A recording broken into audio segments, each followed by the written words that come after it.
Salgo de la cama, me voy a lavar la cara y quiero desayunar.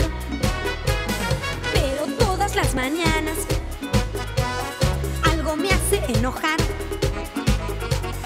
Levantarme no me cuesta, lo que siempre me molesta es ese ruido infernal. Pero les pido por favor, apaguen el despertador, por favor, que no lo quiero escuchar más, nunca más.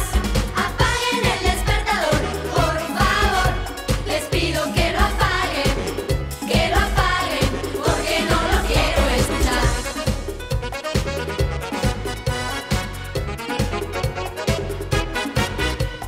para no seguir durmiendo, a mi papá se le ocurrió